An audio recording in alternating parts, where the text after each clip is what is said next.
Hello Pokemon trainers, it's time for the final Swiss round of the Bochum Regional Championships. It has been an amazing day 2 so far. I'm still absolutely shaking from that amazing run back through with Eric Rios versus David Kutesh. I mean, when they got picked up to come to the stage, I heard our stream judge say, oh, they were really upset about this. They didn't want to do this match because Eric just said, I have no matchup, no chance, and it does just go to show that you should never count yourself up, just like he said in the interview. Exactly. He's just played out of his mind. If you didn't watch it, just please go back and watch it another time, because this was such a masterclass of how you can use your team into a supposed kind of bad matchup and just completely change things around. As we saw, Eric was able to make some really great calls into the slots, especially with that Amoongus, going for the Terastallization into the Dark type that we don't often see it actually do. And then defensively, it was sorted, and we just had to target those right slots with the Spores.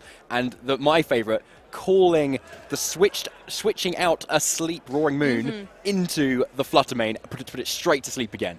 We were kind of sitting backstage while obviously Ben and Costa cast that one, and we were jumping up and down out of our seats. That was such a hype moment, and it was just amazing to see like the adjustments that Eric was making, because he did, as he quite rightly said, he really had to play in a way that was so innovative and kind of out there in order to try and find a way back into that. And it was the first time I'd actually really seen David Kutesh a little bit on edge, you know, particularly as we've seen that lead of Torkoal Roaring Moon yesterday, and that was something that gave David a lot of great success in that matchup. We saw it in game 1, and then suddenly David did have to make those adjustments. I think the Roaring Moon got benched for the Great Tusk in the game 2, and then game 3 it was Roaring Moon and the Great Tusk. So constantly David was being forced to change up that reliable lead to adjust to the way that Eric was playing, and you know, Eric just capitalized on that.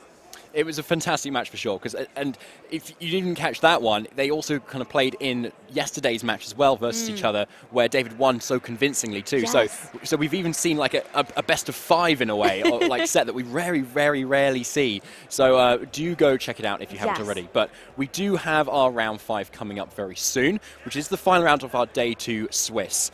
And so we've had so many players who've gone Extra 2 or more so going into today. I think about 51 players was the number that were coming in, so it was still a good sized tournament indeed. And as you can see, here are the standings up to date as of right now. Giuseppe Musico at the top, who we featured very recently. Yeah, Alex Soto has been knocked off that top spot, you know, coming in undefeated. I believe was 10-0 at one point, and it's been from there. You know, he lost, I think, 2 rounds back-to-back, but I think run his last one to now be 11-2. So still an amazing record, but Giuseppe for Italy really bringing home that #1 spot at this point. You've got to feel confident if you're those players in the top part of the bracket. A few other players to mention, of course, we are here in Bochum, Germany, so obviously the German players are going to want to really try and keep that regional title here at home. And players, for example, like Michael, Marcus, and Feist already in that top 8 kind of contention, so they have got to be feeling good going into this last match, of course. Yeah, what a roster. This could be a roster of like the best UEU players of all time or something, or it could be a roster of like best players who you think might win a tournament. Like they are all here, right? Like it's really cool to see how in this game of Pokemon you can be really consistently good. You could switch up your team or whatever, but yeah, as long as you play it well and you really practice and you play this game to your full, you can really consistently get out those results. And of course, this is only part of day 2 action. We have our last 5 Swiss rounds. Obviously, we've got our last one coming up. But then it's the top 8. And top 8 is where, you know, things change pace a little bit more. We're no longer in that kind of battling it out to try and get through to a qualification. It's a knockout round. So we have a top 8. They all play their matches. Then it's top 4 grand finals. And then we'll have a champion. And at the end of the day, in VGC 2023, it has a very different vibe to previous regionals. We now have Day 2 Swiss. That's actually something that, you know, we've never really had before in the video game side of things. It's the first event we've had in this season being able to feature that outside of internationals, of course.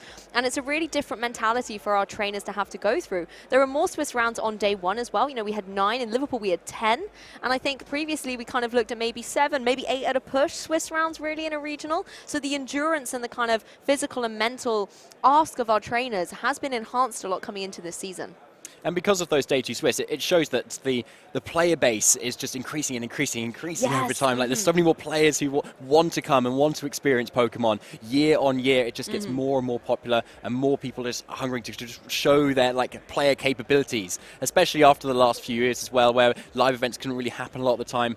I think there's been a lot of that feeling of a lot of people just desperate to kind of go straight back to a live event as well. So I think we're in that kind of aftermath of just a burst of people suddenly coming out and going, hi, haven't seen you in so long, or coming even just to make friends or whatever, which is really nice to see here today. Oh, definitely. And you have to credit the Pokemon Sword and Pokemon Shield era for that as well, actually, because although we didn't have as many live events in that particular game, lots of people in kind of grassroots community sprung up, still played the game, and were kind of, like you say, ready and waiting for live events to come back. And we were able to obviously kick things off towards the end of last year with the World Championships in London being the first and only World Championships playing on Pokemon Sword and Pokemon Shield. And now that we're in Pokemon Scarlet and Pokemon Violet, that's where players, I think, are really ready to be like, right, I've had all this time to wait.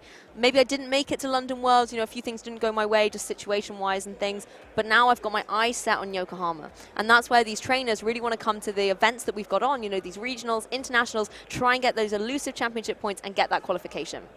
And these players who are currently in our day 2 are really getting a lot of championship points already, regardless of how they do at the moment. But of course, they can go a little bit better and get an additional amount. Puts them in a safer position going into future tournaments as well, where they know they can kind of lock in those championship points once they hit that 250 mark. But as you can see on our screen, we do have our next round coming up for you. And you may remember Alex Gómez from yesterday as well, where we featured him in our round 2 versus Enosh, where he kind of lost 0-2 to like a Glimora, Torkoal, Fluttermane kind of team. But he's back again here. Obviously, he wasn't too phased by that at all. And he's up against Bas van der Heijden. Apologies if I said that correctly. You're doing it better than me, put it that way. Well, I need to get your name first of all, don't I? That's the challenge. Anyway, so we've got 2 interesting teams as well for you to go up against. So Alex, also we've already seen, he used that Dragonite Mousehold stuff that we saw to really good effect. And with him being the Inner Focus Life Orb set, which was really interesting, as opposed to the multi-scale we've seen before. I think that's really been the question with Dragonite. Do you run in a focus or do you run that multi-scale? And again, the evolution of Dragonite, as we've seen, Giovanni Costa across the pond did so well at multiple regionals with Dragonite, even back in 2017 at, international championships. It's been kind of a staple on his teams for a long time, and I'll always kind of consider him one of the Dragonite pioneers. Very early on in Series 1, he was running that choice band, normal Terra, extreme speed variant, and then it could pack a really heavy punch, particularly with that choice band. As you were talking about earlier when we were commenting on the Lumberry on a Dragonite, a lot of burns are running around to try and kind of neutralize the offensive pressure of Dragonite, a lot of Intimidate coming through, which again I think then gave rise to Inner Focus, because a lot of trainers were running that multi-scale, particularly if it's choice banded, you've got no way to protect, right? So if you can have that little bit of breathing room by having that multi-scale, which means you're not going to take as much damage while the HP is full, it gives you that little bit of space. But in the face of Intimidates and burns, it's a little bit more awkward to deal with, and with Iron Hands on the rise as well, with Fake Out, you want to make sure you've got that Inner Focus, meaning you can't be intimidated or can't be flinched. Exactly, and a lot of this is going to come into play here as well, because we do have that Arcanine on Baz's team versus the Dragonite on Alex Gómez's end. And it's something I can definitely see him using too. He's obviously got to watch out for that Fluttermane, because there's no multi-scale for him to be able to take the Moonblast and the Dazzling Gleam, which are choice specs here. But aside from that, it looks really good into a lot of the Pokemon we have here, especially into that Moongus, which I think more recently actually from our Day 2 Twitch streams, we've been seeing that Amoonguss has just been such an MVP and people not really kind of respecting it for what it's kind of been able to do. Yes, and just a refresher on the accolades of these players. Alex Gómez, of course, we showcased yesterday, but for those who didn't catch the action, he is a UK national champion once upon a time in 2016, was the runner-up at the European International Championships in 2018, and then in 2019 it was World's Top 8. Again, a player who is a veteran of European competition. Yeah, absolutely, people that you should really be watching very closely, because these people know exactly what they're doing. And on Bas van der Heijden's end, it's Liverpool Regionals top 32 and the London Open top 16. So very recent, very good abilities of these trainers here, and both consistently. That's like half the events we've had so far or something. That's really super consistent. So I'd be curious to see if he contended any other regionals or if that's kind of just the tournaments he's been to. But that's a really strong showing for this player. I think the critical thing here is the dates. You've got Alex dating back to 2016, I believe even before that as well in previous years. But then on Baz, 2023, that's the year that we've got the accolades for. So definitely kind of a newcomer making a mark in Pokemon VGC against an absolute titan like Alex. I played against Alex myself. It was a very short-lived match. And he is just someone who's, very methodical and meticulous in terms of knowing exactly what his team can do and all the different options that are presented to him. I think he's got a great skill at being able to kind of identify not only win conditions, but I suppose as well that the odds of how a player is going to play and kind of calculating what is going to be the best optimal play to make, and that's what really does give him that consistency. What's cool about Alex as well is he's obviously from Spain himself, and he's really kind of part of his own community in Spain. Like I know he reaches out to the community a lot and kind of brings the attention of his teams and other players to the people that he kind of works with and works amongst. He's really kind of a pioneer for the Spanish community that can kind of stand behind him as well. So at these events as well, it's always nice to see him doing well, and he's always so friendly when we go and chat with him. Yes, and let's take a deeper dive onto Baz's team here. One thing I really want to touch on is that Flutter main. We've seen a rise in it, rocking that choice specs, but the one move that I think's been, obviously added on in face of Protect is that Power Gem. And you talked a little bit previously about the rise of Ice-type moves and Ice Spinner and things like that in order to combat these flying types. Power Gem is another really great way to deal with that. There's a lot of flying type Pokemon around, a lot of birds, whether it's Talonflame, Pelipper, or, flying Terra types in action as well, and having that Power Gem just allow you the capability to deal out some big choice specs damage to try and remove it from the field. Yeah, overall, the 6 Pokemon here, not something that I don't think a lot of people are going to be shocked by at the moment. But yeah, but it is that minute details like that Power Gem and stuff that people are maybe kind of taking on for certain like matchups that maybe they are particularly weak against, or they're kind of banking on being maybe a bit more common, so it just slightly improves their matchup versus it. And on Alex's side, we've got the baby doll eyes on the mouse hold, which is really interesting. Not something like Charm, not something like the Population Bomb instead, that we will often know it for. Baby Doll's Eyes has that priority aspect to it as well. So it doesn't matter about the speed. So I wouldn't be surprised to see not too much speed in this mouse hold, and maybe a lot of bulk in it too. So you're able to get those Baby Doll Eyes off against something like Booster Energy, Roaring Moon, for instance, if it's terrestrialized, then you're able to completely lower its attack stat, and especially if you're trying to make the most of that booster energy, it's only one-time use, so as soon as you start lowering that attack, it starts getting really effective. What we have here as well is a Palafin mirror, potentially. They're running a Palafin apiece. Again, no Pelipper in action here, and that's really my question. It's something I'm going to be asking a lot of players after this tournament, is why is there so much Palafin without the Pelipper? Why is it, trying to have that home run by itself? And I think it's an interesting situation here where you've got Pokemon like the Arcanine, Pokemon like the Iron Hands, and that's a really interesting hybrid for Palafin to deal with, because Iron Hands obviously can deal a lot of damage to it with something like a Wild Charge, but then it's a really nice way to deal with Arcanine that, again, we saw in the number 3 spot in the usage in this day 2. It's an intimidating Pokemon, it's a Fire-type Pokemon, it's something that can be very disruptive for your team, particularly followed up with something like a Snarl or a Will-O-Wisp, which can, lower the special attack or attack stat of your Pokemon respectively. And I think that's where Palafin could be the potential to kind of deal with that Arcanine very early on.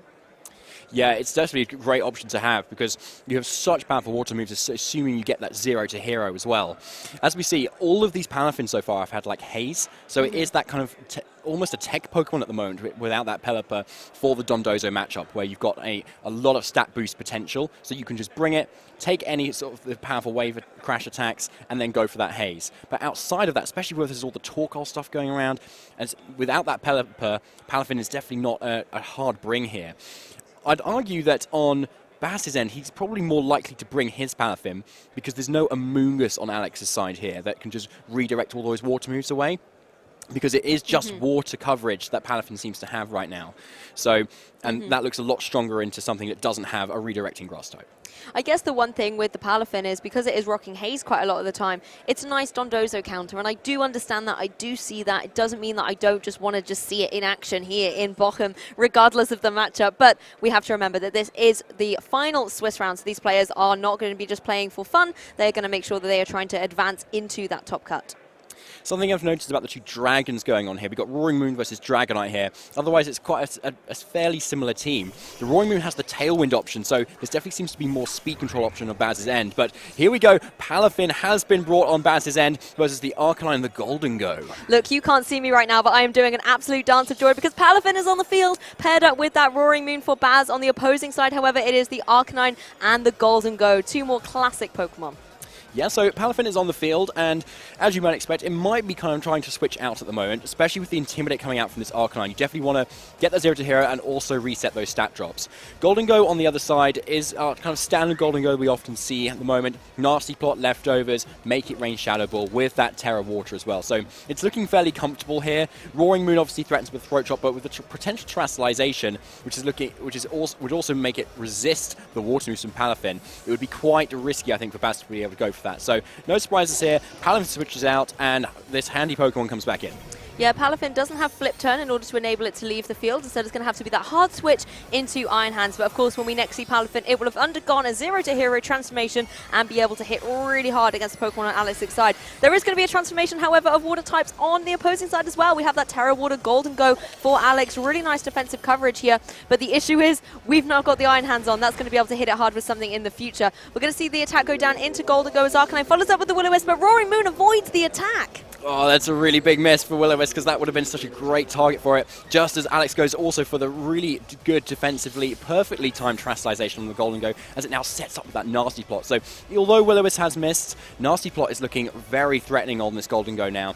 Iron Hands has come in though, so Fake Out does actually now affect this Golden Go, which is something to take into consideration. But even if you get that Fake Out plus attack from the Roaring Moon, it's still not doing loads of damage. So Alex shouldn't really feel the pressure to protect at the moment. And if I were him, I'd be kind of trying to go more on the offensive here, and maybe try and get another Will-O-Wisp from this Arcanine, because that's kind of equally threatening against these two quite physical attackers, and quite early on in the game as well. You really don't want to get that burn, because it could completely shut down these Pokemon, who can also still be intimidated if the Arcanine switches out. Yeah, that's very true. The Throat Chop would have definitely done a lot more damage to the Golden Ghost, so a nice defensive terror, but it is an early one for Alex here. You can see the clock ticking away though. Has Baz managed to lock in some moves? We can see Roaring Moon retreat for its trainer in replacement. We are of course going to see that Palafin come back in. It has undergone its transformation. It's here, ready for action, happy to be here, and is going to be able to apply a lot of pressure to that opposing Arcanine. The issue is Will-O-Wisp going to come this way? Because either Pokemon on Baz's side doesn't want to take that. It doesn't want its attack stack dropped. On Alex's side, however, there is going to be another adaptation. Iron Hands, a piece for our trainers, as the Fake Out goes from one Iron Hands into the other, but not into the Arcanine. Can go for the Will-O-Wisp, but it misses again! Oh, that's so unfortunate for Alex as well. And kind of calling the Fake Out option there too. I'm kind of surprised the Golden Go actually went for the switch out there, giving up all that nasty plot boost that you kind of had set up, the Terastallization when they were in decent position, but possibly afraid of the electric type moves coming out from the Iron Hands there, which makes a lot of sense. And so I would have expected maybe the Will-O-Wisp to then land into the Iron Hands, but obviously it has not landed just yet. So really unfortunate for Alex to be missing back-to-back Will-O-Wisps, but he does now have his own Iron Hands in this turn. So now Fake Out pressure is on Alex's side this turn, and it can affect either of these Pokemon. Yeah, is it Alex Gómez or Aaron Zhang? These Will-O-Wisp misses are devastating for Alex. We see an adaptation, however, we're going to have the Amoonguss come in for Baz as the Iron Hands gets out of action for Alex as well. So a lot of ball position switches very early on. Each player trying to clutch out an advantage to gain a little bit momentum into this match. Palafin, I think, wisely going for a Protect, because third time may indeed be the charm for the Will-O-Wisp on those Arcanines here. It is going to go for the Will-O-Wisp, and it's not going to miss this time, but will go into Protect. So the frustration this Arcanine must be feeling right now, I'm sure, is equaled by Alex. Yeah, maybe Baz's game plan is just to kind of PP stall Will-O-Wisp, because it's going quite well at the moment. It's a strategy. It is, yeah, I think so. There's only 20 to go or so on Will-O-Wisp, so who knows? It's going fairly well from him at the moment. But going into this turn, obviously you can see Baz has taken no damage on his Pokemon at the moment. And to be fair, Alex hasn't taken much either. It's just been a really back and forward game of repositioning, getting in a Fake Out Pokemon, getting it back out, threatening the defensive player, so lots of protects going around. Alex still wanting to set up his damage control via that Will-O-Wisp, but Alex has said, right, time for a break, Arcanine. Let's see if you can give this another try a bit later. Golden Go does come back in. Yeah, enough's enough, Arcanine. You can always intimidate the Palafin later on in the match. That's not something that checks accuracy, so it will be able to actually still be quite beneficial as a Pokemon utility for Alex. Another adjustment here, Roaring Moon's going to join the field for Baz, and we're actually going to see the Terastallization on Baz's side. Of course, it is going to be that Palafin that was remaining on the field. It is going to be Terra-type Water, so going to be able to pack an even heavier punch with its Water-type moves in the form. It's got Wave Crash and Jet Punch here, so we could be seeing a priority move come out here, or an even more devastating Wave Crash. It's the baby doll eyes that Alex has very gladly put on his Pokemon at the moment. So even before a Jet Punch, that would have landed as well. But here comes the Wave Crash instead. That 120 base power move, but into the resisted Golden Ghost slot. Really not taking a lot of damage there. And we've seen Palafin, especially last week, do so much damage before with the Water Terror and the Rain. But as often here, we don't have that Rain. So Palafin is definitely not as supported as it often is at the moment.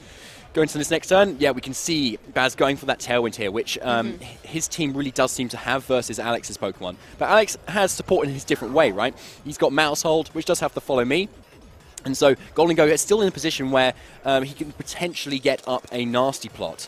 And Roaring Moon is in a position, and this Palafin, both physical attackers, that with Arcanine in the back, even though it's not going to be hitting a Will-O-Wisp anytime soon, it can still be switching in and just neutering these two physical attackers. Yeah, call the cats. These mice are up to mischief, not only going for the protect here to not allow Baz to get any damage onto the board, but also crucially providing that friend guard abilities we saw in the previous turn to enable this Golden Go to not take too much damage. We are going to see, of course, that Tailwind getting set up on Baz's side, just going to double the speed on his side of the field in order to enable a little bit more momentum. But the issue here is that Palafin, it has taken that Baby Doll Ice Drop. That's something, as you mentioned, that has that priority that Alex can just go for again, and then Palafin's in this difficult situation where, sure, it's fast, it's going to be able to hit, but not necessarily very hard. And that was rather a wasted opportunity on Golden Go's end then, yeah, because you're not really scared of the water moves from Palafin at the moment because of the Baby Doll Eyes, and you're Terrestrialized into the water away from the Roaring Moon, so you could definitely afford to take another attack here, and yeah, it gets your health a little bit lower, but Leftovers is still going to generally kind of heal you up here, and it's the opportunity for the Palafin and the Roaring Moon to kind of target down this mouse hole. So Baz has kind of gotten away with getting up his Tailwind, rather, for absolutely free here, and now can afford to do double damage this turn without having to worry about his speed control now. Yes, Roaring Moon going for the throat chop into the mouse hole does a significant chunk of damage, but it's still relatively healthy. I wonder if Palafin, following up with a Wave Crash, might be able to get the KO. It has had its attack stop drop, but it is in Terror, so it does get the knockout. And now Golden Go a little bit more exposed, doesn't have any redirection support, doesn't have that Friend Guard ability boosting up its defenses as well. So it is going to be a bit more vulnerable, but the key thing is this time it is going to attack. Able to go for that Shadow Ball into the opposing Palafin and do a significant chunk of damage. The momentum is certainly in Baz's favor, however. Alex now has put the Palafin in range of another Shadow Ball, so he's kind of taking things down as he should be, but Baz still has all four of his Pokemon at the moment as Iron Hands comes in for Fake Out pressure. So you do have the option now of a pretty obvious Fake Out Roaring Moon, Nasty Plot with Golden Go, I think, because you've got so many Pokemon that you still will need to deal with. I feel like making the most of your Golden Go early on, you need to be getting up these Nasty Plots here. Obviously, Baz can kind of respond to that a little bit more and get his Roaring move out of there, maybe going for the Iron Hands himself for more Fake Out pressure, as we see him about to do. But either way, Golden Go getting up this Nasty Plot is fairly safe for him, because it also covers Palafin going for a Protect. Yeah, that's very true. We see the Roaring Moon leave in replacement of this Amoonguss, trying to get the support on Baz's side of the field, a little bit of redirection, maybe try and put a few Pokemon to sleep. Palafin, I think, is quite a wise adjustment here. You've got rid of the Mouse Hold now. You don't have to worry about Baby Doll Eyes later on, but you want to reset that attack drop so you can come in and be a little bit more formidable later on. As one Iron Hands joins, the other one leaves. So Alex, again, repositioning to enable a Fake Out a little bit later on, and this is a nice adjustment. Arcanine coming in, not only does it intimidate the Iron Hands, but it can apply a lot of pressure to something like the Amoonguss going forward, because that's now a Pokemon that's going to be very disruptive to deal with. Shadow Ball is going to follow up into the Iron Hands that switched in, do only a little bit of damage. Iron Hands, of course, running that Assault Vest as well, so going to be able to take those special moves really well. Again, so no Nasty Plot here at the moment. You can see Shadow Ball is really not doing a whole lot of damage. I think you need probably another 5 of those to be able to KO this Iron Hands. Amoonguss is looking pretty healthy too, so again, even if you're going to go for a Make It Rain, you're probably going to need quite a few of those again, and then a switch out, reset your stat drops, that sort of thing. So Nasty Plot is something I think I really want to see this Golden Go doing soon. And it's like Alex doesn't, it's not like he doesn't have the support for it either, right? He's got Fake Out with Iron Hands, but at the moment he's still got that Arcanine, which has just intimidated the Iron Hands at the moment, and he may go for a Will-O-Wisp this turn. Who knows? I don't know if Alex is a little bit burnt by that at the moment, but we shall see. Obviously, electric moves into Golden Go at the moment is a little bit of a threat, but here comes the reset at the moment. Galax, again, switching out, repositioning that board. Well, maybe Arcanine's had a little bit of a pep talk from its trainer in the back. It's actually being like, no, I'm not quite ready yet. I'm going to, work myself up, go for a Protect, and maybe get ready to Will-O-Wisp later on in the game. Iron Hands, however, straight onto the offensive, does a Wild Charge into the opposing Iron Hands. Obviously not going to do too much damage here, but Amoonguss is the one really focusing down with that Spore into what is the Arcanine, but it has protected. So again, you can see, yes, the Arcanine can apply pressure with something like a Will-O-Wisp, but then it leaves itself very vulnerable to go for a Spore. I like the adjustment from Alex bringing in the Iron Hands, because now at least you have Fake Out potential. Now, both of these players have kind of terrestrialized their Pokemon at the moment, so that's completely off the board at the moment. So we are just dealing with Water-type Golden Go, and we are dealing with even more of a Water-type Palafin. So at least these trainers are now starting to have their options more simplified for them. But this kind of dynamic of the Iron Hands constantly switching in at the moment is probably the main thing where one of these opponents needs to break at this point. a lot of so to go for the fake out. We've seen Alex not go for the fake out sometimes, but he is doing it this time. A little bit cheeky hit from the Rocky helmet, and here's the Will-O-Wisp for another time. It misses again! Oh, this poor Arcanine. Someone needs to get us some glasses. This Will-O-Wisp is devastating for Alex. Iron Hands, you know, dodging out of the way and now dodging out of the match, goes for that Volt Switch, and Palafin is now going to join the field. And this is the Pokemon that Arcanine doesn't want to face. It's almost adding insult to injury to its shame. I know. I feel like Aaron Zhang is going to get another club member at this point, so he's probably the only happy person at this point now. I think, is that 3 or 4 3. misses? That's 3 misses, no. yeah. Because there was also one into a Protect as well, yeah, so which doesn't count. So yeah, Amoonguss next to Palafin here, which is a decent duo because you can redirect all those electric moves away from it, or you can say protect your Amoonguss and then deal with the fire types with your Palafin as well. So it's a really nice duo that Baz has now kind of set up here. So here does come that Rage Powder. Well, all eyes on this Palafin. Amoonguss is going to redirect in any attacks, and we're going to see the Jet Punch, that priority Water-type move, power out and just hit the Arcanine and put it back into its Pokeball. Maybe it can come back into Game 2 and hit those Will-O-Wisps, but at this point in time, it has been knocked out. Of course, the Palafin able to get that KO, really nice to show the priority, and it was nice to see as well, you know, the redirection come out there from the Amoonguss. Yeah, so Alex must be thinking, right, now what do I do this time? Arcanine's not done a whole lot for me this time, but Iron Hands does have a lot of moves that are 100% accurate, so this is a good time to be starting using it as well. However, we've seen the Iron Hands before kind of apply that fake out pressure, but then Alex last time, he just switched it immediately out, didn't even go for it, and that ended up kind of working out for him as well, because he got the Arcanine back into Intimidate. So let's see if he goes for it this time, as Palafin does go for a more defensive play. Yes, Palafin just going for the Protect in the face of the Fake Out, which is exactly what Alex was going for here. And we have seen these Iron Hands jumping in and out of this match, constantly applying that pressure. And Golden capitalizing on this actually and going straight up for a nasty plot. We have obviously now 2 Water types, 2 Iron Hands on the field. And I think the speed is now what's going to come into play. Golden as well has sat on this field for a while, allowed its leftovers to give it a little bit more recovery. Obviously, it took a couple of hits very early on, but it's now sitting relatively healthy. It is pretty healthy, but Baz now is made it down to a 4v2 at the moment, so there's no potential switch out or anything that can happen, so Fake Out is a really simple option here. We know Alex's Iron Hands can't protect, so Wave Crash is definitely going to be enough. With Iron Hands' big, bulky HP, that might be a lot of recoil on the Palafin, but it is still clinging on as well, and unfortunately there was no protect on the Golden so it does just flinch. Yep, exactly. Golden here is a bit of an uphill climb for Alex. I mean, taking a look kind of at how the match has gone, obviously we talked about the Will-O-Wisp misses, but those aside, I have to credit the way Baz has been able to, you know, really demonstrate the power of Palafin here, bringing it in very early to apply pressure, allowing it to stay on the field despite those baby doll eyes drops. And then I think the key thing for me was preserving it so it could close out this endgame and get him this Game 1 victory. Yeah, there was a lot of power behind the Palafin that really got a lot of the KOs that it needed to. And a Will-O-Wisp there would have maybe drawn things out a little bit more. But as we saw, Baz was so many Pokemon up from that point, and the Amoonguss hadn't been touched yet. It's still a potential kind of support with Pollen Puffs. Obviously, you can't spoil the Golden but keeping things alive, especially while Golden was so healthy, but yet again, not kind of set up with Nasty Plot. Those kind of passive Pollen Puffs as well in the late game would have made things quite drawn out again. And again, if you just set up, Palafin could just haze away the boosts again. So it's really tricky for Golden to kind of get in that position where he can do that.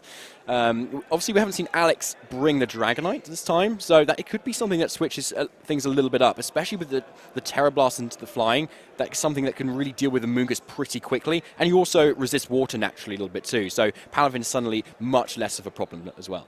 Yeah, I quite like the Dragonite edition, actually. You know, it's running that Life Orb, again, a unique item that we've seen, and I think that makes a lot of sense pairing it with an Inner Focus Dragonite. You don't want to break your own multi-scale due to the Life Orb recoil.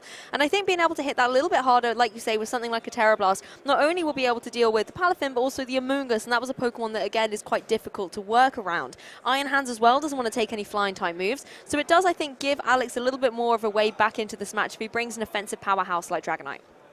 Yeah, I mean, Alex could arguably do the same thing again and go, right, this time I'm going to hit my Will-O-Wisps. And then and how much of that game plan does then that kind of fall into what Alex was hoping would happen, and where he can then get himself into a better position that he can kind of set more up with his Golden So that could be something he goes for, but obviously in Baz's head he's got to be thinking at the moment, does Alex switch something up? Does he maybe bring that Dragonite? And maybe did I bring too many Pokemon that could be actually hit by that Will-O-Wisp, like the Palafin, the Roaring Moon, the Iron Hands, all unsupported by the Amoonguss a lot of the time during that match. So if actually any of those had hit, he'd been in a not a great position, because all of them could have also been intimidated too. So the Arcanine was a really key piece for Alex. So I wouldn't be surprised to see Baz actually maybe switch it up, maybe bring the Flutter Mane this time, so he's just a little bit less banking on just having the Will-O-Wisps miss. That was going to be my question, is Flutter Mane going to come into action? And there it is. But one thing that's still here is that Palafin. Love to see it. Definitely a key Pokemon for Baz in that game 1. The opposing side, however, again, the classic combination here of Golden Go and Arcanine for Alex.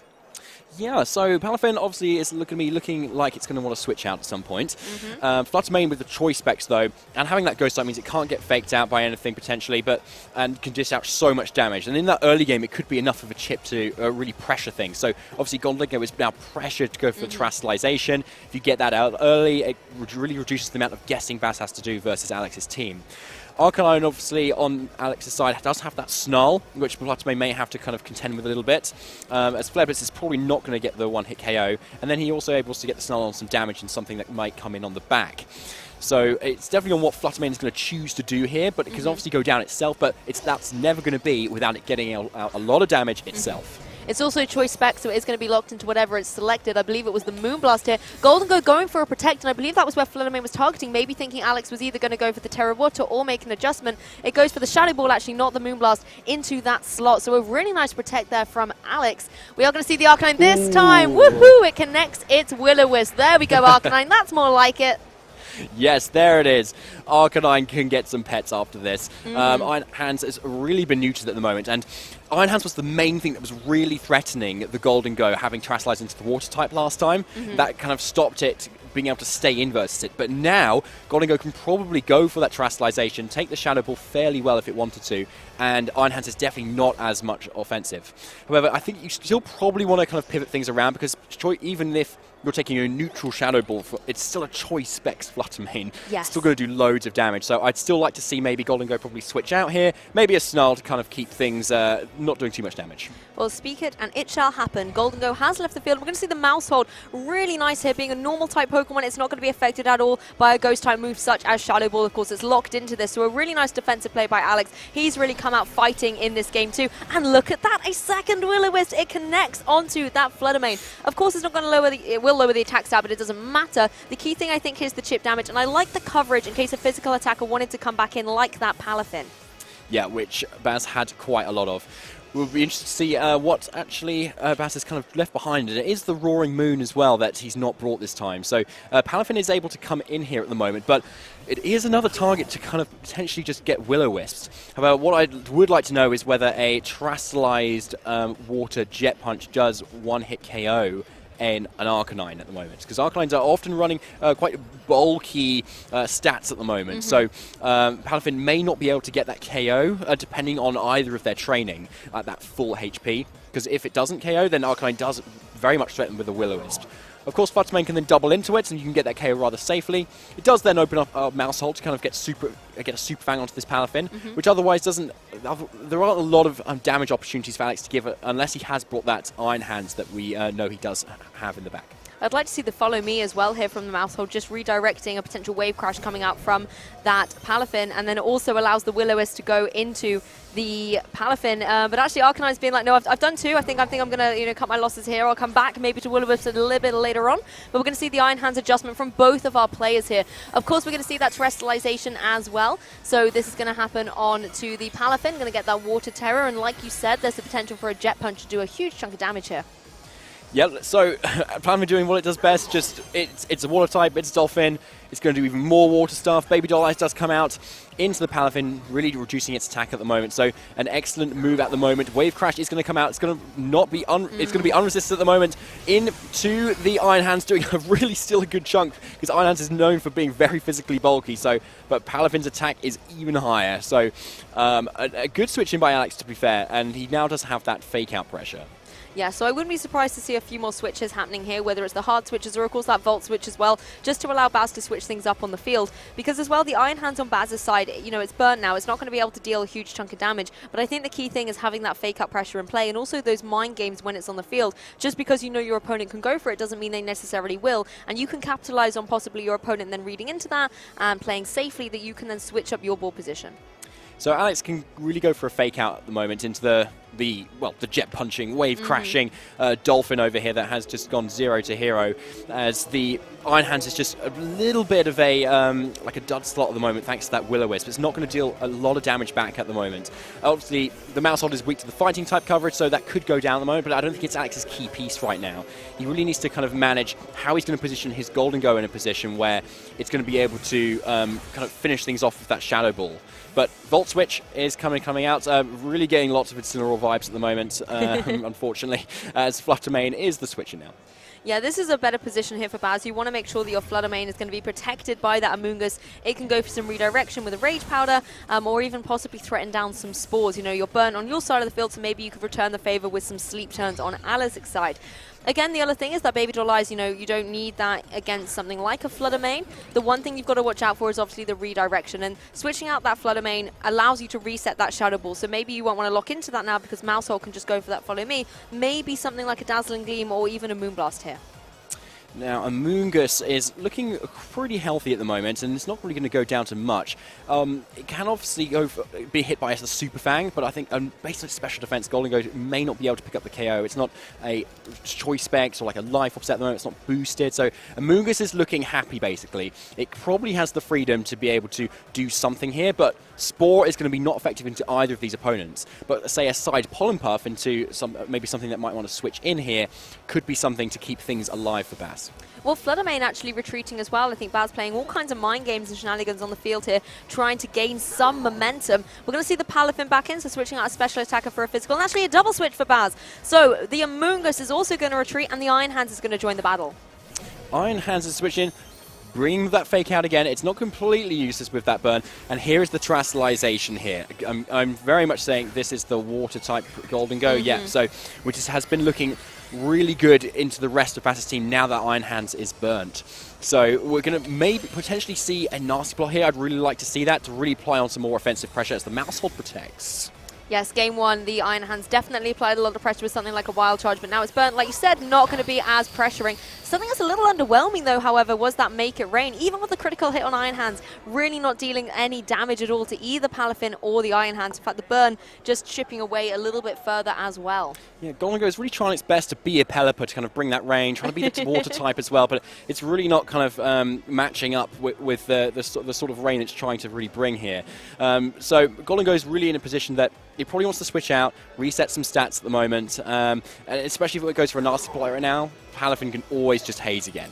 So, but Mousehold with that Super Fan, which we haven't yet seen much of, is still really on a good offensive measure that it can do at the moment. And because then that can put either of these Pokemon in the range where an unboosted Golden Go can then probably finish off the rest. And that will be really key as well, because it doesn't mean it has to set up or spend that turn or risk the Palafin trying to go for a haze. Yep, that's really true, actually. And of course, the Golden Go, the more it goes for Make It Rain, the less its special attack stat gets. Mousehold is going to use that Follow Me, however, and draw in the attacks, including this Jet Punch that's going to come out from the Palafin. Connects down onto the Little Mice. Not enough to get the knockout, however. Iron Hands is going to have to follow up. And there is the nasty plot on the Golden Go. So it's going to try and reset up its attack stat, try and get a little bit more offensive pressure behind its Make It Rain. And as you can see, Mousehold has now been KO'd due to the follow-up of the Volt Switch. So Baz again in a position where he can switch some Pokemon out, make a little bit of an adjustment. Mousehold really took the fall for those two super powerfully Pokemon, so kudos to the little mouse. Let's see if its sacrifice was really worth it for Golden Go's nasty plot boost here. Now, got the Palafin here can naturally outspeed the Golden Go, so Haze is a really big threat here, but if Alex brings in his Iron Hands here, he can kind of suppress that target at least for one turn with Fake Out and give him the opportunity to get off with a big attack. Especially now the Flutter Mane is here, you can't protect on that Flutter Mane because it's Choice Spec, so Golden Go is kind of guaranteed to be able to get off some sort of attack into that Flutter Mane slot. Even if it switches into Amoonguss, it's probably going to be taking a Make It Rain, and that is a lot of damage. That's a really good observation, actually. Flutter Mane sitting very vulnerable on the field. Iron Hands can, of course, go for the Fake Out into the Palafin, it can't go into Flutter Mane as a Ghost type, but Flutter Mane then doesn't really have the utility to deal with the Golden Go. Yes, you can go for something like a Moonblast into the Iron Hands, but the issue is it is running that Assault Vest. Even if you have a choice specs, we saw it earlier in the broadcast as well, the Iron Hands actually will be surprisingly bulky in the face of that choiced item. The Golden Go then does have free reign, thanks to that nasty plot as well, to go for something like the Make It Rain, and that's something Flutter Mane definitely doesn't want to take. It'll be a KO at this range. Yeah, I'd definitely say so. And it's probably a bulky Golden Go as well, so even if you do attack with the Flutter Mane here, it's probably going to be able to take whatever the hit is. So maybe Bass is just deciding to go for that, right, okay, you take my Flutter Mane, but not without a fight. Iron Hand's actually not going for the fake out here, so good call by Alex to not go for the fake out into that Palafin and take that Rocky helmet damage, and the Arcanine comes in instead. Yeah, we're seeing these baits with the fake out quite a lot in this game too in particular, and it is very much a slow and steady wins the race kind of vibe we've got going on. Flutter Mane is going to go for the Moonblast, does about 60%, but Golden Go is able to retaliate with a Shadow Ball, and I like this adjustment, not going for the Make It Rain and, you know, reducing your special attack and leaving yourself a little bit weak on the offensive side of things, but actually going for the move that will A, guarantee a KO, and B, keep your stats intact.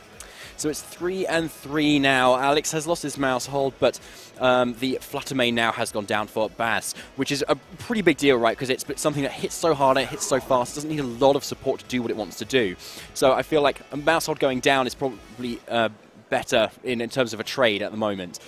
Golden Go is not the fastest of Pokemon though, so at the moment it's getting a little bit low, but being that water type, it still probably is safe from this Palafin, at least for now. No helping hand threat either. Arcanine in this position is probably, again, naturally faster than the Palafin, but does it survive a Jet Punch? I'm guessing, as we haven't seen it yet, it probably does just about.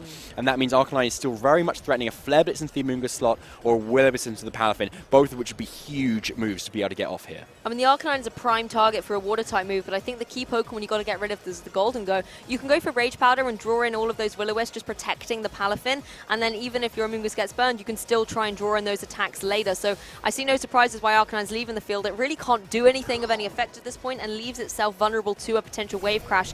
Obviously, Iron Hands rejoins the field. Golden Go actually protecting just in case Baz wants to call that the Arcanine's going to switch and go for the wave crash into that slot to try and remove it. Amoonguss having a pretty non-existent Rage Powder here. It's not going to draw in any attacks due to the defensive plays on Alex's side, and the Palafin was going for the wave crash into that Golden Go. Yeah, and it makes a lot of sense too, right? Because you don't have a lot of offensive opportunity to hit this Golden Go yet. So because of your burnt Iron Hands in the back. So you can get a little bit more chip with that Palafin, just stop the leftovers recovery for a little bit, buy a little bit more time to get your Iron Hands in that right position. It's going to get to the point, though, where these Iron Hands are getting low enough in health that the speed interactions between their own Iron Hands is going to start to matter, because then one is going to actually be able to KO the other at some point. And we haven't actually seen much of the interaction between them two, because it's either been fake out and then a Volt switch out, or threaten fake out and then just switch out anyway. But here's the Protect again for a potential fake out. Does Alex call it this time?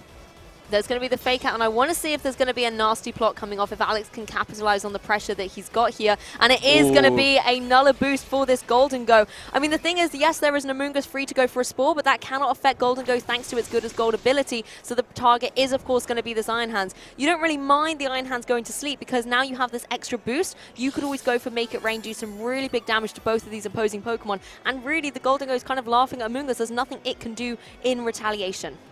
Yeah, Golden Go is sitting there really nicely at the moment. Obviously, Palafin can deal a little bit of damage at the here, but obviously there's nothing really stopping a Shadow Ball into that slot or a Make It Rain here. It's Alex is looking at like a really decent position to put on a lot of pressure. However, the Palafin, if it is a little bit faster than this Golden Go, can just haze right now. So despite the nasty plot, we could just see that. Yeah, and there it is. And then the Intimidate also just gets nullified from the Palafin too. So unfortunate for Alex here. He's not going to do as much damage as maybe he was hoping. Yeah, really interesting to see the speed interactions happen there. We're going to see a big bit of damage onto both Pokemon, but no KOs, and Amoonguss being like, it's all right, Palafin, I'm going to boost you back up with this Pollen Puff, because again, there's not a lot that Amoonguss could really do. Iron Hands is already taking a nap. You could have maybe tried to go into that slot again, thinking it might switch out. You could try and catch the Arcanine, but at the end of the day, you know, Palafin, I think, managed to get the haze off, which is, I think, the key thing to do here. I think a superhero movie where you've got Palafin and then Amoonguss as the sidekick is something I think I'd really watch. That would be amazing. It would be so cool, just kind of bringing around this mushroom and just like healing it up, putting everybody to sleep, and then Palafin turns up with everyone asleep still. Yeah, key partners in crime. There's something there, yeah. As Heijden has now switches in, but the Arcanine does go for the Protect. Let's see where this Palafin targets. Yeah, Palafin was going for the Jet Punch into that slot, so a great defensive play by Alex, really masterfully, changing up the ball position throughout the set. And Golden goes like, okay, I'll nasty plot again, because that does force Baz to click that Haze button. If he's clicking Haze, he's not clicking Wave Crash, and that gives the Arcanine a bit of respite. Yeah, I think that's a really good point. It's not a wasted move if it means that Baz actually has to commit their own move to it too. So let's see if Baz does kind of try to respond to that now, because you do have two Pokemon that do resist the Make It Rain, and with the Shadow Ball option, despite having the Assault Vest there, could be quite powerful enough to be able to get rid of this Iron Hands. It is the Fake Out though into the Golden Go once again, and the Jet Punch with that Terastallization boost. Let's see how much damage this does. Yes, going into the Iron Hands does a significant chunk, but again, not enough to get the knockout. So we're seeing lots of damage being thrown across all sides of the field, but not any KOs. And I feel like this momentum is just going to snowball towards the end, and one trainer's just going to be able to gain that upper hand and start getting knockouts. I think the key thing there again is, being able to fake out into the Golden Go, not something you always get to see, but Terra does enable it to not have used that nasty plot boost to be able to deal any big damage. I feel like with so many of the teams and players that we've seen throughout the stream at the moment, if there's been a Golden Go on the field, it's always been the one to Terastallize. And that's an interesting point, right? Because it means that Golden Go is often the focal point of many people's teams, and because of how threatening it can be. So I feel like we've seen it more Water type than its normal type. Haze has come out though, but Shadow Ball is going to do a hefty chunk actually to that Palafin. Oh, and it gets the special defense drop as well. Iron Hands on Baz's side is going to do a little bit of chip damage again to the opposing Iron Hands that was taking a nap in this turn, and allow Baz to go for some repositioning here again. So of course we're going to see the Amoonguss, the only Pokemon in the back for Baz at this point in time, rejoin the field. It can possibly go for, again, some redirection. Maybe, it can't put necessarily the Iron Hands to sleep, but I actually would quite like it to see it go for another Pollen Puff into that Palafin and just try and boost up its HP again. Yeah, that's why Amoonguss is running Pollen Puff, right? It's a good option for damage, especially into all these Pokemon that like to Terastallize into the Dark type, into just Roaring Moon naturally too. But yeah, you can also use it as like that heal pulse to also heal up some of your, especially the more bulky Pokemon. So if you've got quite a bulky team, which Bass does seem to have, Iron Hands and things, you can get way more turns out and more utility if you're using that Pollen Puffs. But Palafin is the one to actually switch out here, and so we may be seeing a little bit more of an offensive move from this Amoonguss now. Yeah, nice to see the Iron Hands rejoin the field. Golden Go is going to go for that Shadow Ball, and I think Iron Hands is going to be better equipped to be able to take this due to, obviously, the Assault Vest that it is running as well. The Iron Hands on the opposing side is going to be taking a break, and there it is, the little helpful Pollen Puff, not going into the Palafin, but going into the Iron Hands to regain a little bit of HP there. Yeah, and that's a huge amount really for what is an Iron Hands, because as we've seen, both of these trainers have been only just chipping down Iron Hands, really. There's been no kind of big hit that's been able to come out into it because it's just so bulky. So that's probably like 2 or 3 turns worth of health that's just been restored on this Iron Hands thanks to the Pollen Puff. And the more Alex leaves this Amoonguss open to just do exactly what it's doing, the more healthy Baz's teams are actually going to get. I love this play here by Alex saying, hey, Palafin's off the field, I can go for this nasty plot, but the Wild Charge going in, of course that burn really paying off, not allowing the knockout on that Golden Go. Iron Hands wakes up as well for Alex, and he can go for that Drain Punch, a little chunk of damage, a little bit of recovery. It doesn't have a helpful Amoonguss to give it some HP back, but it's able to zap some from the opposing Iron Hands here. Amoonguss going to be able to follow it with a Spore though, so it's a little bit, no, nap time again for you please, Iron Hands. Please go back to sleep. I don't want you draining any HP from my partner Pokemon. The key thing I think in this match, obviously it's gone on for quite a while this game too. We might need to keep an eye on the timer, particularly the yaw time of these players. Yeah, I think that's a really good point. It's something that I think catches a lot of players off guard as it kind of comes to the end of the 2 minutes. Yeah, the 2 minutes, good call, Lou, exactly. So it's something that people have to be aware of now, because even though you're down to 3 Pokemon each, that means it's going to start to come down to how healthy each of these players' teams are, right?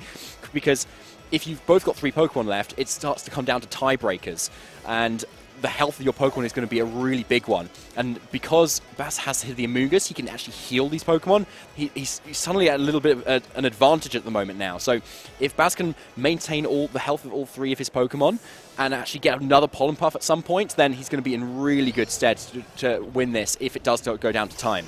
Yeah, there's also the Drain Punch on the Iron Hands on Baz's side as well that can try and regain a little bit of HP on that Iron Hands. Intimidate coming down, just going to add insult to injury to Iron Hands and its burned attack stat. Amoonguss, I think, wisely protecting, you know, already identifying the timer is going to come into play. I need to keep this Pokemon healthy. The Shadow Ball comes out. They does get the knockout on the Iron Hands. This could be exactly what Alex needs this late into Game 2.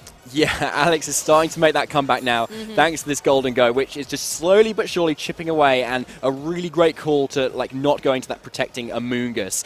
A bold one from Baz, to be fair, because if you're already so healthy, you're definitely not going to go down at all. And the Iron Hands is a really safe target because it can't protect. So I really like the way that Alex has played it. He's just gone straight down the line right. I know that's going to be pretty much a KO there because we saw how much Palafin took from the previous Shadow Ball as well, that it's also probably in range of that anyway. So Amoonguss now probably has to go for Rage Powder here to keep things alive, and hopefully for Baz, Palafin can get another KO.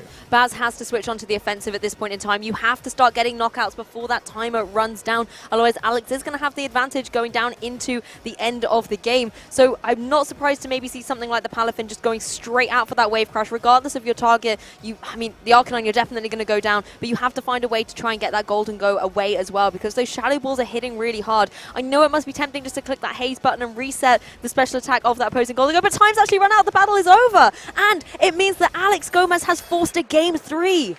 Wow, okay, what a wild set at the moment. So we're only just finishing Game 2 now, and Alex has just taken that in pretty good stead too. I feel like if that game had gone longer, it was probably looking in Alex's favour again still, because he still had a lot of offense from that Golden Go, and that Water type was so good defensively for him, especially now the Iron Hands are completely gone. So I feel like it was a really fair win for Alex there at the end. We're going to Game 3 now. Alex has now shown that he can hit his Will-O-Wisps. That is true. So what does Baz now do about that? Because obviously he can't really just decide on much as to how much Will-O-Wisp is going to hit. He did bring his Fluttermane as well before. And unfortunately, Alex was quite good at positioning his Pokemon in a way that didn't allow them to take too much damage. I mean, this is going to be, if games 1 or 2 are anything to go by, Game 3 is certainly going to be an absolute blinder from these players. I really have to credit the way Alex adapted from Game 1 to Game 2, and it's easy just to talk about the Will-O-Wisp missing and hitting, but for me it was actually the way that he piloted that team. We're in the final Swiss round. There have been so many throughout yesterday and today, and to be able to be at this point in the competition and play an absolute grind of a match, meticulously thinking through the ball position, what Pokemon do you need where, where's the fake up pressure, which Pokemon do I need to preserve, right, that's the Pokemon I need to protect. And he lost his mouse hold relatively early on in that game, but the Pokemon that he was able to protect in terms of that Water Golden Go, the Iron Hands, and even though the Iron Hands went to sleep, it was still able to apply pressure if ever it woke up with, you know, some big damage, those Drain Punches as well, just regaining a little bit of HP. On the other side, though, as well, Baz did a very similar thing, constantly pivoting out that Amoonguss and the Iron Hands. And yes, I think the difficult thing there and the advantage that Alex got was that the Iron Hands on Baz's side was burnt. So it was just not able to apply the same kind of intimidating presence as Alex's Iron Hands was. And the unfortunate thing for Baz as well is the main answer to the Arcanine is his Palafin, right? Because you don't really have the great tusk that a lot of players are using at the moment to be able to deal super effective damage to it. But it happens to be a Pokemon that is often using physical moves. So you can always be hit by the Intimidate and the Will-O-Wisp, so that actually the Arcanine is still a little bit of an answer to the Palafin. So there's no great way for him to actually deal with the Arcanine, which in turn has been so great at supporting the Golden Go and doing all the damage. So it is really on Baz to kind of pivot around the Will-O-Wisps and the Intimidates to be able to get his Palafin in a way that can really deal with this Arcanine. Well, it's going to be the same lead from Alex, the Arcanine and the Golden Go. Palafin's back in action, paired up with the Iron Hands front and center. I mean, if you're Arcanine now, you really have your pick of which Pokemon you want to go for that Will-O-Wisp into, but you have to be careful of a potential fake out from that Iron Hands. Yeah, exactly. We've seen Alex go for fake out a few times with his Iron Hands, but it's Baz go for fake out as well, but it's often been something that you don't often have to go for. You can't just switch out immediately because you've already got the pressure right there. But this Golden Go is not yet Water type, so there's not a lot of pressure here, and Golden Go can still go for something, especially now the Intimidate on both these physical attackers has already happened. Yep, everybody's got an Iron Hands on the field now, and there's going to be adjustment on Baz's side too with the Roaring Moon, you know, bringing that back in. He won Game 1 with this Pokemon, benched out for the Fluttermane. It's nice to see it back in Game 3, and it's going to be able to boost up its attack due to its Photosynthesis ability. The fake out going into the opposing Iron Hands as Golden Go is free to go for the Shadow Ball here. Is going to catch the Roaring Moon, but thanks to its typing, not very effective, only does minimal damage. Yeah, there would have been no resisted hits coming in on that slot if Baz had brought the same 4 Pokemon here. So a smart target for Alex to go for that Shadow Ball, but did not account for the switching in Roaring Moon this time, which is now back. Which is interesting because it's another physical attacker, so it can really get hit by those Will-O-Wisps. But it also has Tailwind, which can really support with the speed control. However, the issue with the Golden Go that Baz was having was that it wasn't not its speed, it was just its bulk and just the lack of damage output that he can deal with it. So I feel like Tailwind isn't going to be that key here, really, to dish out a lot of damage, especially when your own Palafin has something like Jet Punch, and you already naturally outspeed the Golden Go. So I think maybe we're expecting the Dark type and the Dragon type of this Roaring Moon to kind of become more key here to just kind of resist the Shadow Balls this time that this Golden Go was so free to use last time. Well, there's our Arcanine once again, chucking an Intimidate down across the battlefield to the Iron Hands and the Roaring Moon. And we're going to see a Terrestrialization nice and early on in this Game 3 as well. Those defensive measures in play. This time it's on that Roaring Moon. It's going to be able to get its Flying Terror activated. And this is where it can apply pressure with something like the Acrobatics. Again, that can deal even more damage to something like the opposing Iron Hands here. It is, however, just going to go for the Throat Chop, do a little bit of damage to that opposing Arcanine as Iron Hands on Baz's side goes for the Volt Switch. Not really for damage, but definitely for ball positioning. Yes, indeed. That Acrobatics did a huge chunk, actually, to be honest. Like, in relation to how much damage we were kind of seeing happen each turn in the last few games, that's really significant right now. So, Volt Switch is doing what Volt Switch does best. Iron Hands go out, and the Palafin, now 0 to hero, can come back in. However, with Alex's Iron Hands on the field, it is threatening down with those electric-type moves here, and no defensive electric moves can... Translation can come out, but yeah, Volt Switch, being special attacking, isn't going to do too much.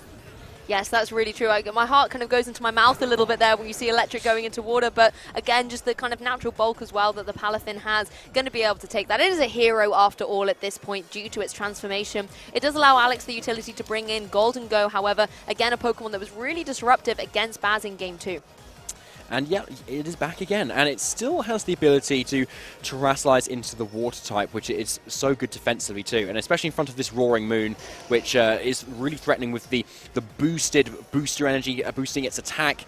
That's a lot of boost, and into the Throat Chop into this Golden Go too. So, and it also then resists the water moves, right? So it's a pretty obvious terrestrialization here, and it's a decent position for it to start dishing out some Shadow Balls, especially now that this Roaring Moon, it does not resist the Ghost type.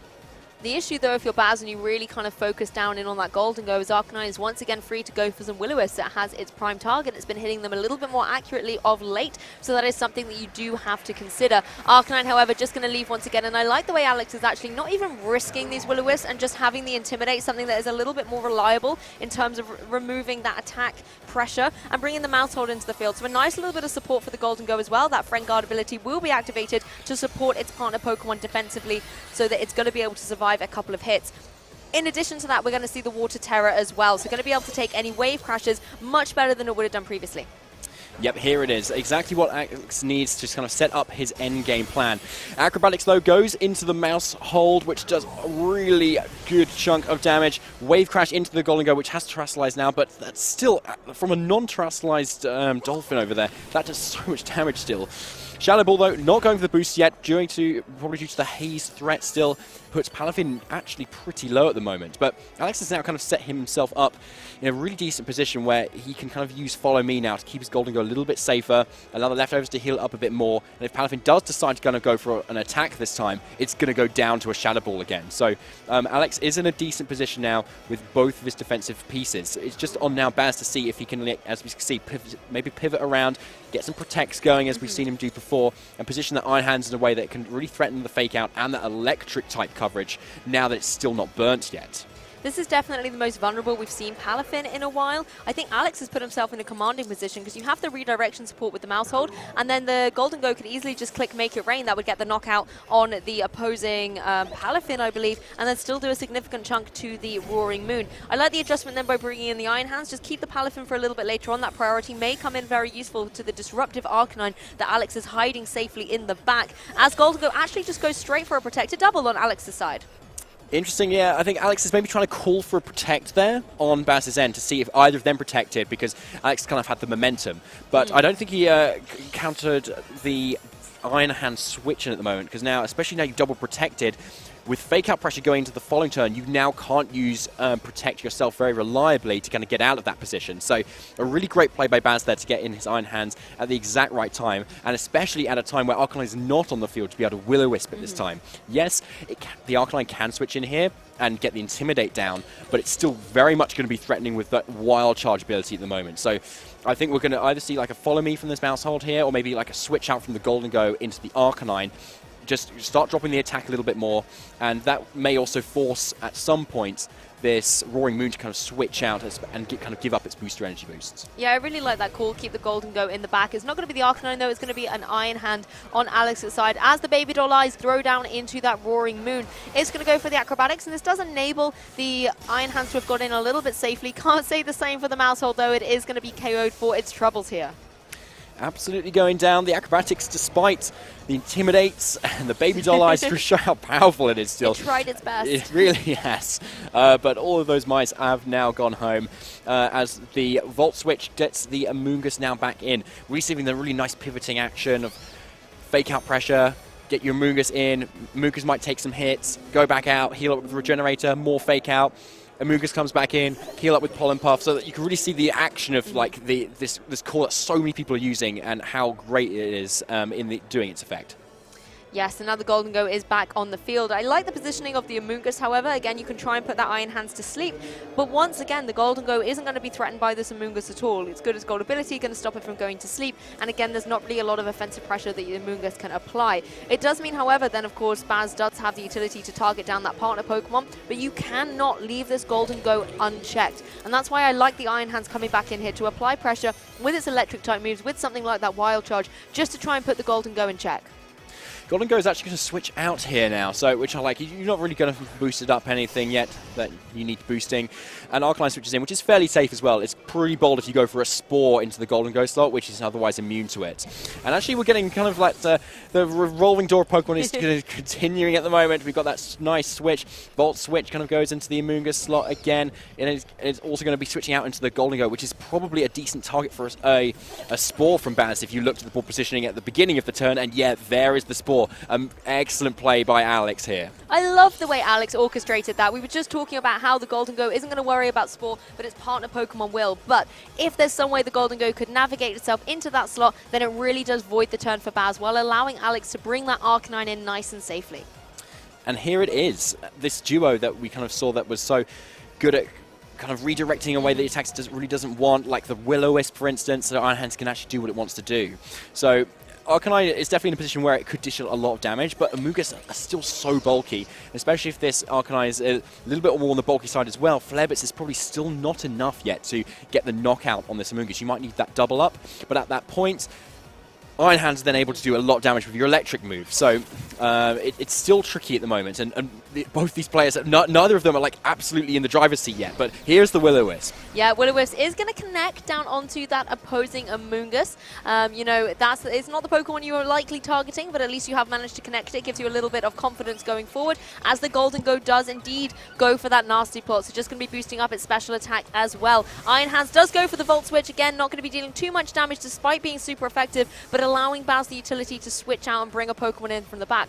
It's going to be that Roaring Moon potentially that can apply some good pressure to something like the opposing Golden Go here. But, I mean, the threat is definitely on the Golden Go. It must have been tempting to go for the Palafin and maybe click that Haze.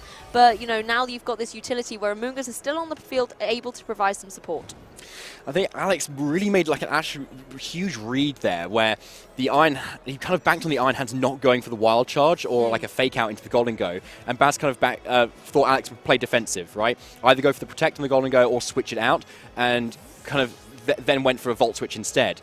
But instead, Alex just stays in and says, no, I bet you're not going to do that, and then just goes straight for a nasty spot, straight in Iron Hands' face, where it could have just got off a huge Wild Charge. And now he really gets away with it and applies on so much more offensive pressure now with this Golden Go. So the Iron Hands does switch in Acrobatics into the protecting Golden Go, so a great protect there from Alex. Let's see where this Amoonguss goes. Yeah, the Spore goes straight down into that Iron Hand, so it will be taking a nap like we saw it do in Game 2, but it was still able to wake up and do some mischief on the field. The Golden Golden Go just going to take a little bit of HP recovery, and this is the thing we've got very similar to Game 2. Both these players are playing this slow and steady race. A lot of ball positioning, a lot of kind of maybe a little bit of status here and there, a little bit of chip damage, but ultimately they're both on the defensive. And at some point in this game, they're going to have to switch up that momentum, go on the offensive, big moves, big damage, get knockouts. Otherwise, we're going to see a similar endgame situation to Game 2, which isn't necessarily a bad thing. But what it means is it kind of makes things a little bit closer, a little bit more risky for both these players, because you have that extra time that you have to make sure you keep that momentum for, and that's certainly a mental and physical grind at this point in the competition. Alex now is in such a strong position now with his Golden Go. He's got +2 special attacks. Shadow Ball and Make It Rain are looking really strong into either of these slots at the moment, and they're not threatened by the Amoonguss at all because of the Spore doesn't really matter into the Golden Go. So it's really on Alex now to dish out a huge amount of damage this turn, but let's see if Baz is able to kind of call it and get away with not taking too much. Yep, Iron Hands jumping in, going in, out, shake it all about, because that's really all we've been able to do in this match so far with Iron Hands. We are going to see some damage coming down onto that Golden Go, but once again, no KOs, just a little bit here and there. Make It Rain, however, is going to get that knockout onto the Roaring Moon. That's what Alex needs to start, getting that momentum. He wants to get into that top cut. Exactly, yeah. So, and Golden Go is the one he's banking on to get him there.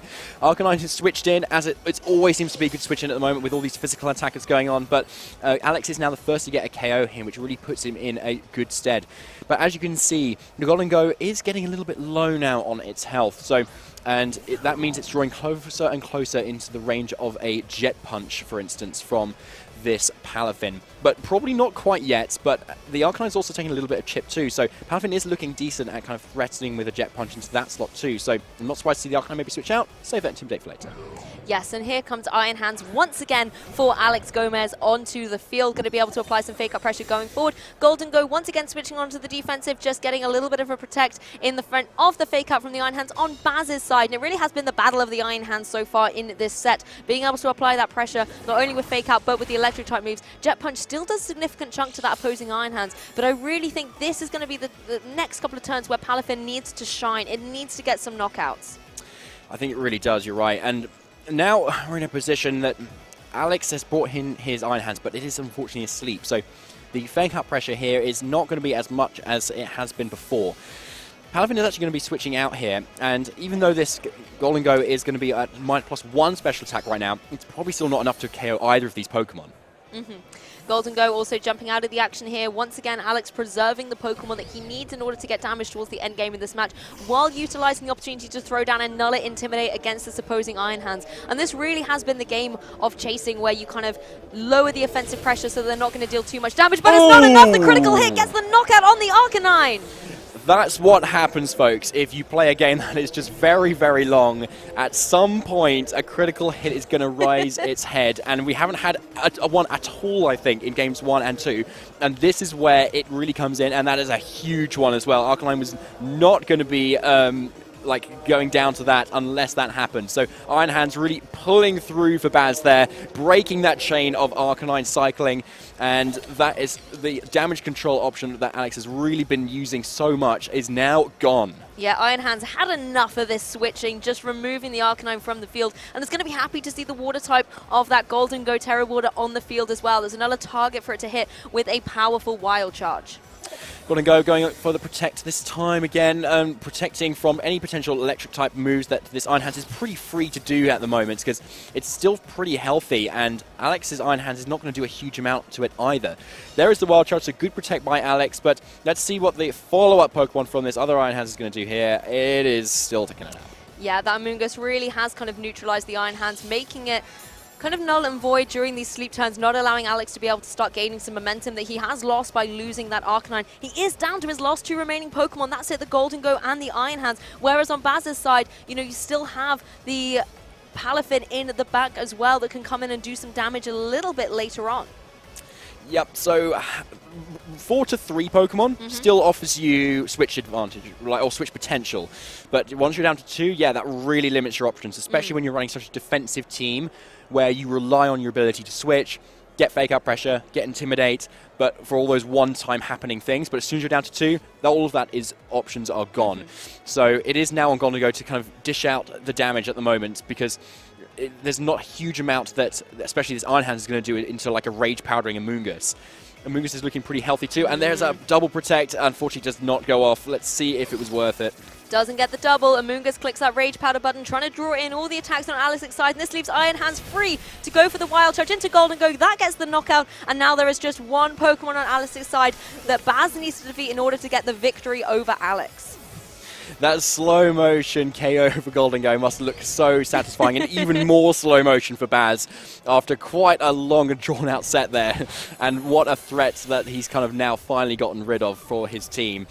Drain Punch in the Amoonguss, yeah, not doing a huge amount. Amoonguss is a really nice option into opposing Iron Hands, plus doing the further chip through that Rocky Helmet as Amoonguss takes a little bit of burn. I think the dice are cast here really for Alex because, yes, Iron Hands woke up, but Amoonguss can just easily put it straight back to sleep, and then it is a case of whittling away. So in a absolute stellar best-of-3 set, Baz is able to clutch the victory over Alex. Yeah, and that's probably one of the longest sets that we've had, to be fair. And but for good reason. It really kind of shows off the what a masterclass that these players have put on for us of how to identify what you need to win versus your team and how to execute that. Because we've seen Alex using that Golden Go to great effect with the Terastallization Water, and he positioned it as well as he could, but it was Baz who was able to really bring out the Pokemon that he really needs to do. That Roaring Moon was really clutch in that last third game, especially just in the early game to dish out so much damage with those acrobatics, putting everything in range, getting that Arcanine a little bit further down, and then eventually got him the win.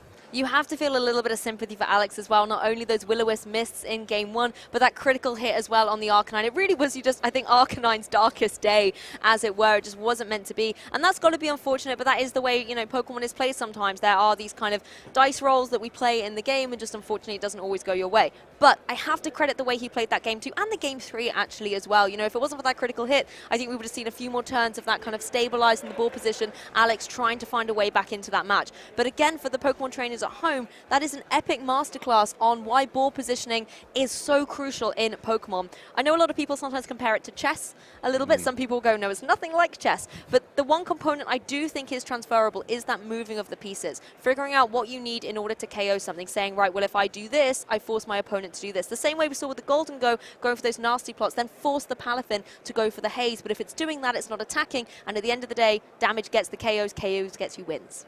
Exactly, yeah, and that may have been the queen kind of going down at the end there for Alex, which is such his more powerful supportive piece for the king. And so, unfortunately for Alex, that is going to be the end of his run at the moment in our day 2 here. His record's probably not going to be enough to get into that top 8, but for Baz, it could be enough. So it depends on how the other players are doing at the moment. He may be in, maybe out, depending on how the other players have been doing, who have been already X1 on X and O. So we're remaining to be seen whether he kind of gets through or not, and what our top 8 are going to be. I think the only player I'm aware of making it into top 8 is Marcus Statter that we were able to showcase earlier. I heard the German crowd here cheering for him. So that's the only spoiler we can give you at this point. The rest will, I think, be up to the calculations, taking in this match into effect as well. And of course, we will update you with standings as soon as they are, ready to present to you. And I think that's really the interesting thing of this part of the competition. Swiss is over. We're on to the next stage. That's it. It's knockout rounds now, so there's even more pressure on all of these players now. There's no more kind of information game. You've got the open team sheets, obviously, aspect, but throughout this tournament, people have got a feel for how their team has actually kind of fared now in the real world, right? Because these players have all been practicing a little bit, maybe in their little team groups, maybe online on ladder in game for a little bit as well, on things that maybe aren't they're kind of potentially going to be seeing, but maybe not facing things that they know are going to be actually at the tournament. So now that they've actually had that experience and gotten to this point, they must be all feeling really good about what they actually brought. Oh, definitely. And it was nice to see Palafin get the Pala win as well. It's been a whole 2 days of competition and I haven't been able to see it yet. So it was really nice to see that actually it can be still viable in a format even without Pelipper. And I do think, Baz was able to pilot it really, really well, making sure that it always applied pressure to the opposing Pokemon like the Arcanine and just be that disruptive Pokemon with the Haze. Yeah, and we saw, because of that, the setup nature of this kind of whole format that we've seen at the moment is not as prevalent as we've seen in other formats. So I think on stream we've not seen many Dondozos for that reason. We haven't. Mm-hmm. And maybe that's because everyone's just kind of teching on their Palafin, which is always seems to have that haze and those 2 water moves and protect. That like you just need to rely on the Paradox Pokemon to just have their naturally high stats, and that just can dish out damage immediately instead of having to rely on something that needs to then set up that could potentially just go away after another haze. And it's a really interesting point in time as well, because like we were talking earlier, this is the first time we've had Day 2 Swiss at a regional, officially in the 2023 series. And that's a whole different mentality for our players to go through, particularly if you're Baz now coming off that, depending on how things go in terms of the competition, and also for all of our players generally in this top cut. Once you've battled out through 5 rounds, you now still have to do this top 8 match. And I think that's a really difficult new challenge for our players to have to contend with. How do you approach that? How do you keep your focus this late in the competition? And and another kind of aspect to this is that a lot of these players who are going to get into the top 8 now have probably faced the other opponents already before. So there may be further matches that we'll see that have already happened. So, and if you've already kind of played that match out, yes, you're playing the opposing team that your opponent's got, but then you've got another layer now where you know how the person piloting that team has played it. So you're now going to be starting to play the player rather than play the team. And that's where you start to get into a little bit more in depth as to going for more reads, going, right, my opponent went for the fake out this turn and then set up a tailwind, say, and most of the time in their games. I'm going to maybe more hard read that this time and maybe go more on the offensive here, even though I might be being threatened by a KO. And then how far do you take that as well? So these top 8 games can often be a lot more volatile in that respect. It certainly is. We've already seen some rematches already on the broadcast today. But let's kick it over to the interview to hear from our winner from that final Swiss round. And welcome back, everybody. We are here with your Swiss round of 14 winners interview. The winner, Baz. Wow, that was a set. That was a very impressive set. A lot going on there, right? Definitely, yeah. I mean, how does it feel? Do you feel really good? You went up against spectacular player, of course, you know, Alex being so well versed in experience and accomplishments. It's very tough, especially being a stream match. A lot, I can imagine, going on in your minds throughout that. Yeah. I'm not feeling that great because I obviously got really lucky, and I feel bad for Alex because obviously he really wanted this top cut. So I'm happy that I won, but I'm not I'm not that. Not a problem. I'm not that happy about the way I won.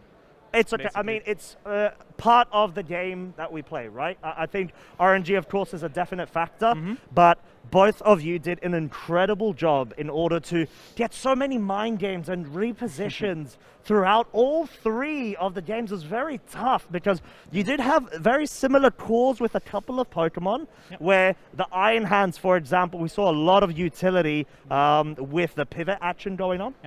Yeah, true.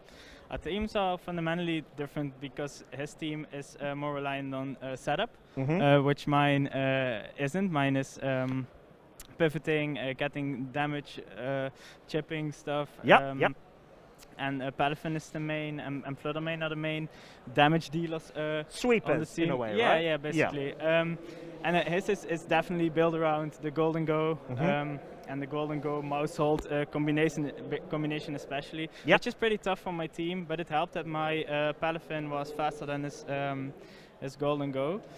And also helped that I dodged some Will-O-Wisps. And I think in game 1 there was a very notable highlight where I believe there were 3 Will-O-Wisps which actually did not connect from the R9. Now, understandably, that's part of the game, like we said, RNG. I mean, you got to try to make the call at the right time. Alex did try to connect with those. Do you think that mattered in reference to the amount of momentum that you were able to achieve during game 1? Definitely. I didn't really... my theory was I just chip stuff and don't let the Golden Go get out of control. And chipping stuff is definitely easier if you are not burnt. So of course. I got super lucky with that. And I think the outcome of game 1 would have definitely been different had he connected. I mean, it makes a lot of sense, right?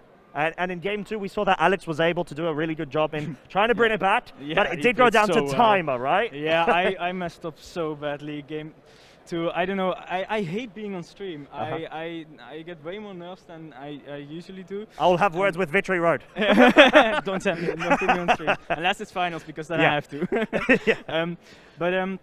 Yeah, I sort of he just outplayed me, and I lost track of my end game. Yep. And I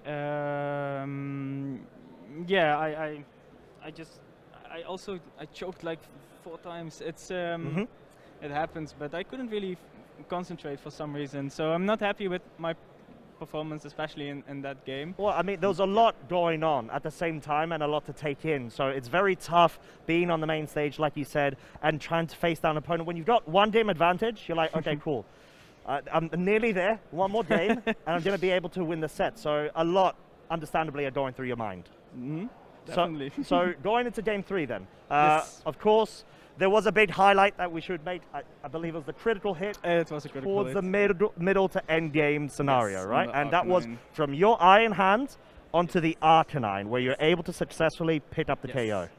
Yes, that was huge. That was that huge. made things way easier. Yeah. I mean, do you think if that critical hit was not to go through, there were still some other strategies that you could have tried to implement in order to reach your win condition? It would have been like the same end game as game 2. I just needed to play it better and not lose.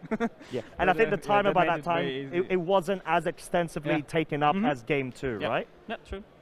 True. Yeah. But of course, I mean, you are here right now. You've been able to win, and huge congratulations to you, of course. I wanted to ask you very quickly, with team building wise, were you feeling very confident in this team? I think. Yes.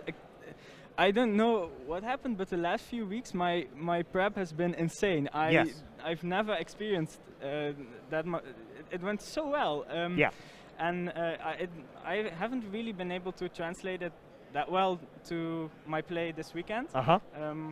So I'm not really happy with that, because it went way better the week before. Buzz, you do realize that we're in day 2 of Swiss, Yeah, and you potentially won a win and in, right? Let me just remind you. I am aware. But I still can. I think it's important to keep learning and keep reflecting on what's happening, and I improved that way. So. In that regard, I think I can make the statement that prep went better than the tournament. You have done exceptionally well, and it has been such a pleasure to be able to feature you on stream, of course. Do you have any specific shout-outs that you would like to give out to anybody? Just all my friends, my girlfriend, the people at home that helped me prepare for this tournament, that always just cheer me on. The Dutch community, I don't know if you've seen, but they've been doing they've been going crazy. Well. Yeah. I was in the crowd with them as well. Oh, nice. We're going nuts. Nice. That's awesome. So it was very fun, but of course it has been a pleasure. As I mentioned, we wish you the best of luck. Thank it you. wasn't a guaranteed win and in, so there is a chance. My resistance is really bad, so I'm scared I didn't make it. But we are hoping and praying for you to be able to go through to the next stage, of course. So thank you so much, Buzz, for joining us, and we'll be going ahead and cutting back to a short break in order to get the top 8 decided. So don't go anywhere, and we'll be back shortly.